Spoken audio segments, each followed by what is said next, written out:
Again, welcome, peace, Salaam Alaikum. Thank you for your contribution. So we're here on the second half of our Black Men's Forum. Those of you on Facebook Live, if you have a question, by all means, hit the inbox. We'll take it in and present it to our panelists. Okay, we have 5 more brothers. James Carey, you're out there. We're waiting for you. Get over here, brother. Catch the tail end of it. Bring my student. So I'd like to introduce a young brother who was born out of a woman that I had every responsibility for. He's my son, he's a poet, he's an activist, he's a school teacher, and he's a coach. My son, Abdul, count Ismial.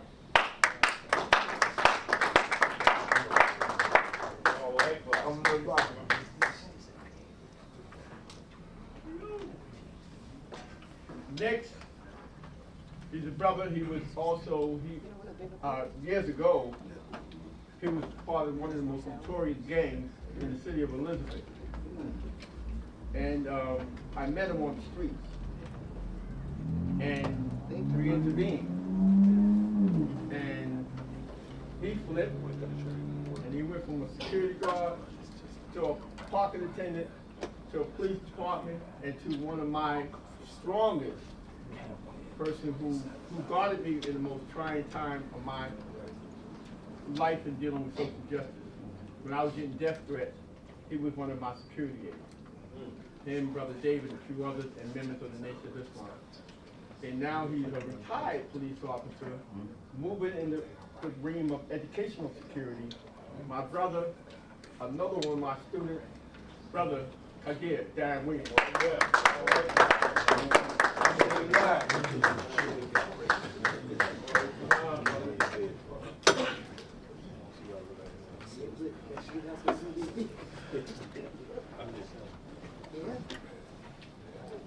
Next is the only professor in the house. I met him years ago at Union County College, where he was a counselor, became a teacher, and professor, and an author. He's a publisher. He's an advocate. You may see him on Monday night with Sister Shivers on this show, podcast. He's doing a lot of work around social justice, and he is the motivator. He's the community professor, Terry Benjamin.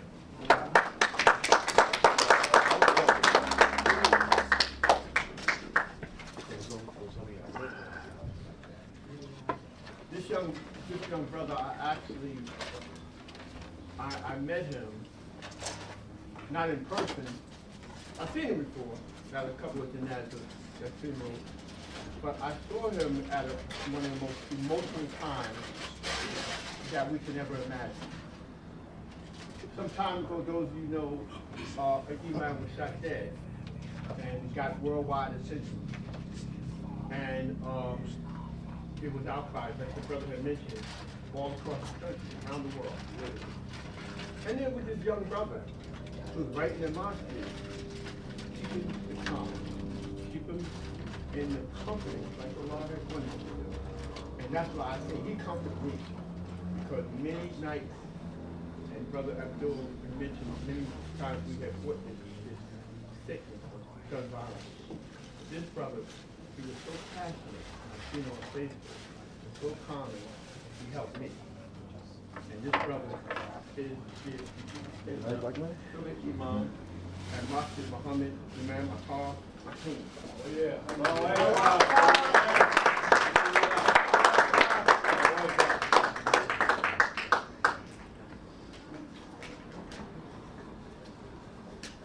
Next, this brother is also a street warrior. I don't know if Abdul had mentioned the Street Warriors. What was that about? It started back in 2005, whatever it was.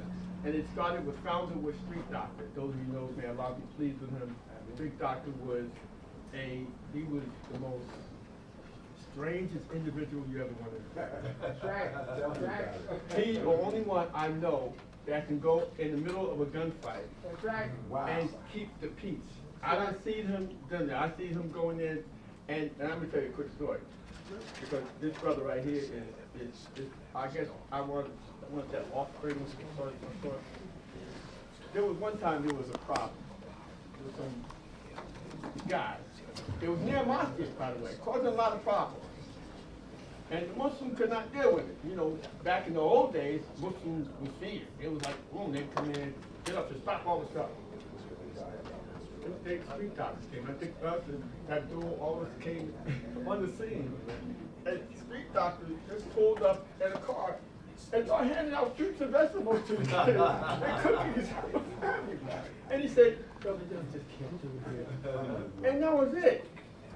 It's the same kind of philosophy that had been handed over to all his other associates. And this individual who's an expert on knowing this culture of game, knowing how they move their colors, their flags, and what have you. He's our brother. I'm glad to see him. I'm glad that he showed up. Tony Olajuwon Evans, please come forward.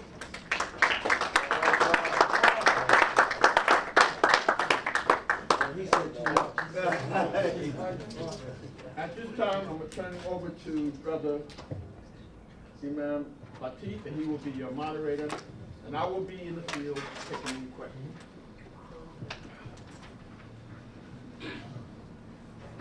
Once again, in the universal being of peace,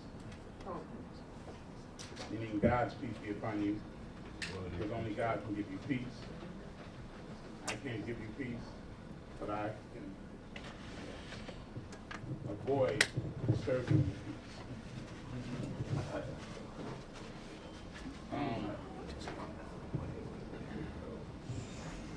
I have to be mindful that, and I want all my panelists to be mindful that we have a time restraint, so we don't want to spend too much time. But I want to begin with a question that was given before we ended the first part, and I think it was given by my wife. However, it is, why do we allow our children to, why do we allow social media to teach our children? So I'll pick my brother here, Salaam's son, to be the first one to answer that question. Well, just based on how the question is stated, why we allow, why would you allow? First thing is to put the phone down. You know, personally, you know, I'm on social media, but I'm not like the great kids. I stay off. Like my father tell you, he posts more on Facebook than I do. I don't do that. I see you live in person. I like to have that type of communication. So I think it's just trying to get back to that. The kids, they're so influenced by it because it's so strong. You have millions of people following. You have followers, that's the hot new thing, and they're going to follow that trend. But it's just telling me to put the phone down. I don't know, there's probably other brothers here that speak to how they deal with that better than me. Well, how about you, Professor? I just want to say, well, a lot of things that I can say, but the first thing I want to say is we have to understand that we need alternatives, we need options. Some people say, well, I only read these books because I can't get anything else. We have food deserts where there's no good food in this particular area. So I'm eating the Taco Bell and the Chinese food and all this other kind of stuff, you know? And I'm saying to you is that what they're doing in terms of the movies, in terms of the books, so we can do that. We can make books. Right. We can make movies. If you watch Tubi, they make movies. There's one company, they made, in 12 years, they made over 30 movies. They can make a movie in 2 weeks. Okay? Most of the movies is $50,000 a movie. You know, we can do that. But I think that what we have to do in terms of alternatives, we have to develop new black classics. And I'm gonna say something, I'm gonna be sorry I said this, because I'm retired, okay? But I find in my retirement, I'm doing more than I probably should do. But I'm gonna say right now, we need new black classics. All these brothers who have books, I should have those books so I can review those books and get them out to the public. We should have some place where we can do that. When I was in high school, my last year of high school, I read a book that changed my life. And the name of the book was How to Eat to Live by Elijah Muhammad. This book changed my life. I'm 73 years old. 73, no, because of this book. Go ahead. I see that food over there, I can't eat it because I only eat one meal a day. And I have my meal. Okay, so it's discipline that I don't go over there and get some more food. So I'm saying to you that every brother in here and every brother who hasn't written a book, you have at least one book in you. I want you to bring that book that I can do editing, I can do publishing, whatever, free of charge. I'm not charging anything. I just want you to get it out so these people, these young people can have a book and say, you know what, this book by Salaam Ismial changed my life. This book by my brother back there changed my life. Because we love stories. That's how we learn. We learn through stories. And so let's tell our story. And don't let other people tell theirs. And one last thing, there is a, if I have any questions, one of these streamings, they have this show called Genius. MLK and X. You know, I tried to watch that movie, but the thing is, but I didn't see disclaimer. But they say this is based on the life of Dr. Martin Luther King and Malcolm X. But there are some scenes that are imagined, that are fictional. So you're watching this thing, you think you're in history, you're not. You're getting what they want you to get. And we can do better than that. We can make movies, we can make books. We don't need to go to them. Okay? So I'm gonna say let me rephrase that question a little bit. Because I want my brother Kadir to take this question in this respect. We know that that social media is a problem for our youth because you know we're creatures of influence. Yeah. So what is it that we tell the parents? Let's take it away from the children, the kids, and what do we tell the parents that we can come to a solution that will better our condition? Well, many of these things that we indulge in, the cell phone, is a cell, just like in prison. It's a cell. It controls your mind. Mind control. You know? And anything they can do to control your mind and put you in a cell, actually put you in a box. You know what I'm saying? We got to think outside the box. But putting you in a box, that box, whether it be 12 by 12 or under the ground, 6 foot under, that's a box. You got to think about these things because it's by design. I know that as Brother Muhammad has spoke about power, people working and organized for economic rebirth, politically, economically, and socially. We must build and we must put aside these games. This is all it is a game. They're playing with your mind. They're trying to keep you distracted and control you by thinking that social media is the next thing, the big thing in life. But AI and everything else is advanced and you're way behind. You're about 9 spaces behind the 8 ball, okay? And so, as I say, when we come down to this, we look at it, it's all about, we used to be so powerful. Coming up in the 70s, they had us at the greatest level in the 60s, from the Black Panthers to the Muslims, the Nation of Islam, had us so powerful. So from there, they put out the opioids, the drugs, the narcotic, the crack, cocaine, the AIDS, the COVID, and it's accidentally on purpose to destroy you. They don't want to see you rise as a people. So before they get another Barack Obama in office, that stood twice, they'd rather get somebody with red hair without a plan. Oh, okay.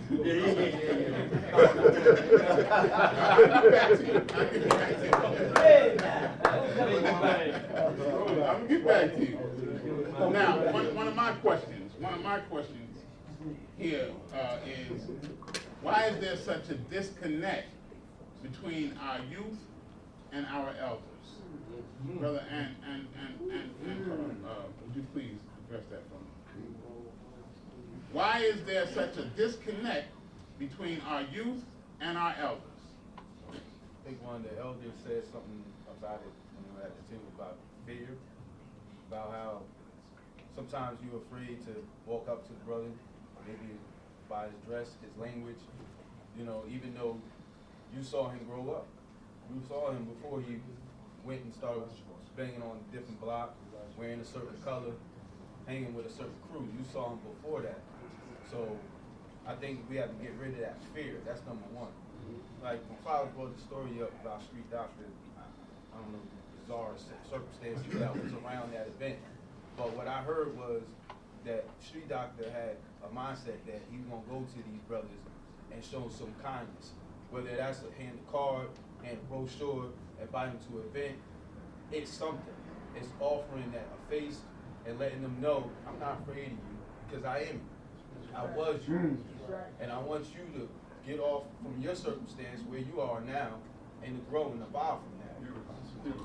Brother, Imam Antar, can you address that for me?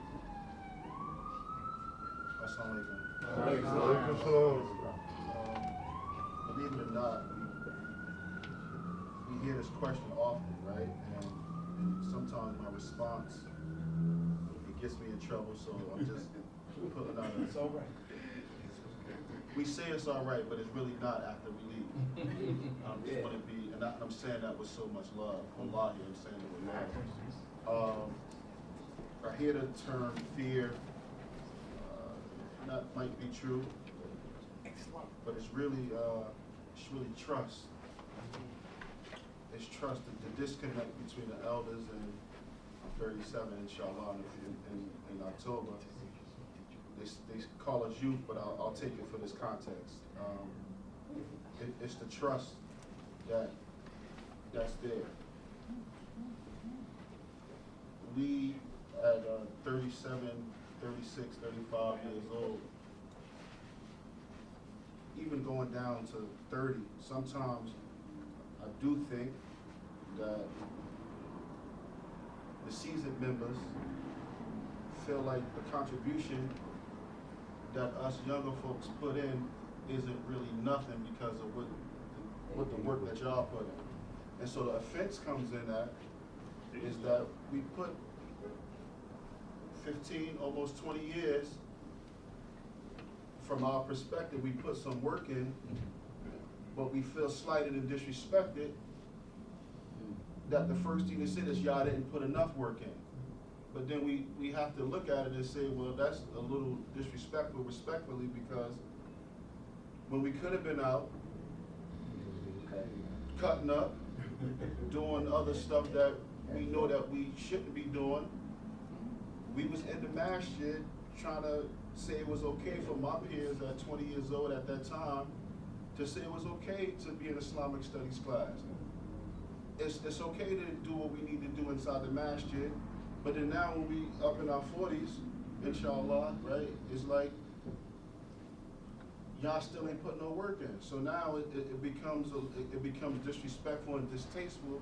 Well, now I don't want to come in the masjid no more. I want to go to the masjid in Verona or Bridgewater, where I feel a little bit more love at, because that's the disconnect that our seasoned members, who's supposed to have the wisdom, created this environment where y'all made me feel like that. And so, and I don't want to my chief. Yes. I was getting ready to go. That's why I said. Good point. That I know I'm gonna get in trouble. Very good point. Very good. Good point. Go ahead. Good talk, brother. Good talk, brother. Place to do it. Good talk, brother. Brother can have my time. You know what I'm saying? Because That's right. I come for solutions. That's right. And let me tell you something about the two questions that this brother just behind me just asked of the panel. How can you relate to the youth? And then what the technology of the day is going on. It's their world, brother. Sister, it's their world. I was a game specialist for the city of North for over 30 years, bruh. I ain't on the streets no more. I'm in the sewer with these cats. So what y'all talking about, if y'all talk about y'all can't relate, you get in the sewer. And how you get in the sewer, you relate to them when they don't got no, why they running the street, why they stealing cars. You want to know why? Because they got their mother in there on perch like 30 a day. They get their food stamps.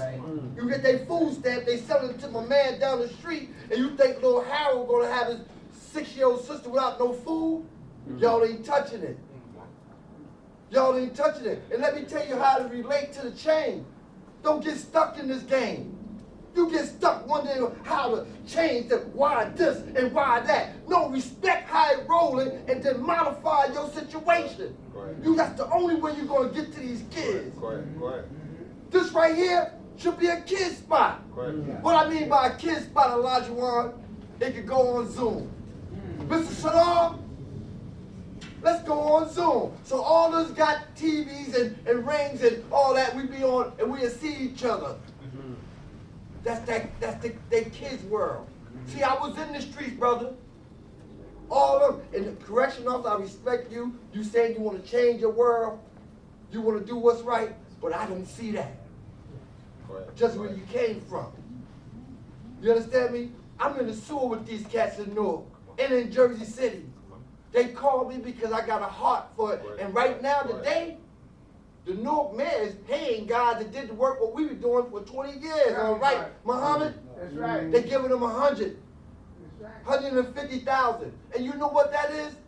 That's not the heart that they need out in these streets to save these kids' life. Don't play with me, bro. I ain't gonna take nobody's time up, but I'm gonna give you answers. If I can't give you an answer, I'll Google it.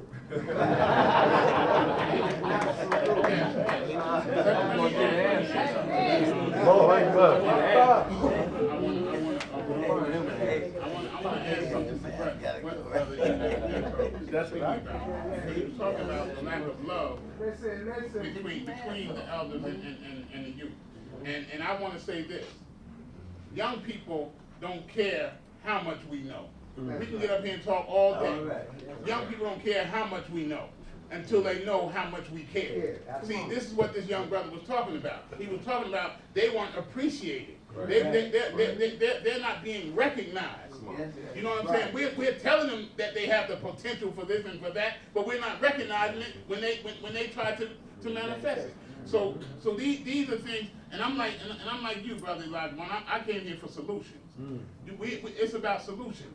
I don't want to keep going over no problems. Because if you keep going over problems, you're gonna always have problems.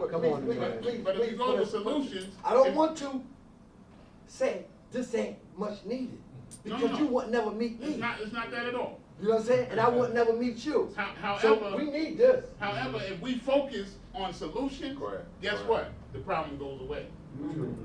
See, the problem goes away. Now, do we have any questions out there? Maybe two.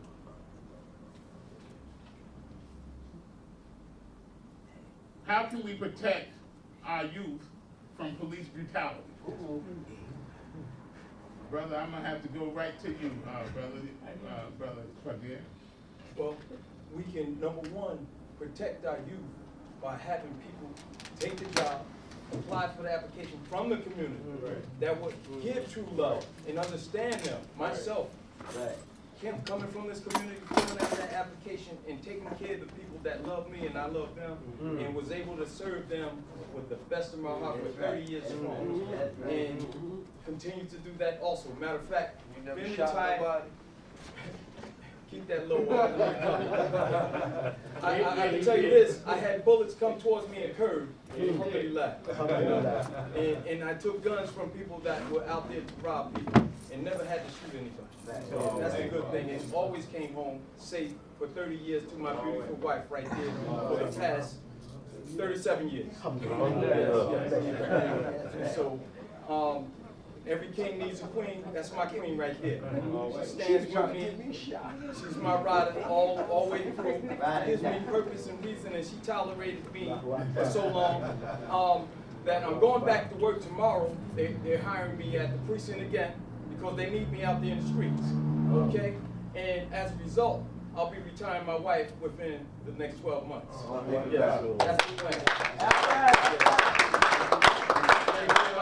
But the number one thing is, we need more people from the community to apply for this job that have a heart, that cares for the people, that have a conscience and show love, you know? And as I say, you don't have to be a Muslim or Christian, but come as a good person, okay?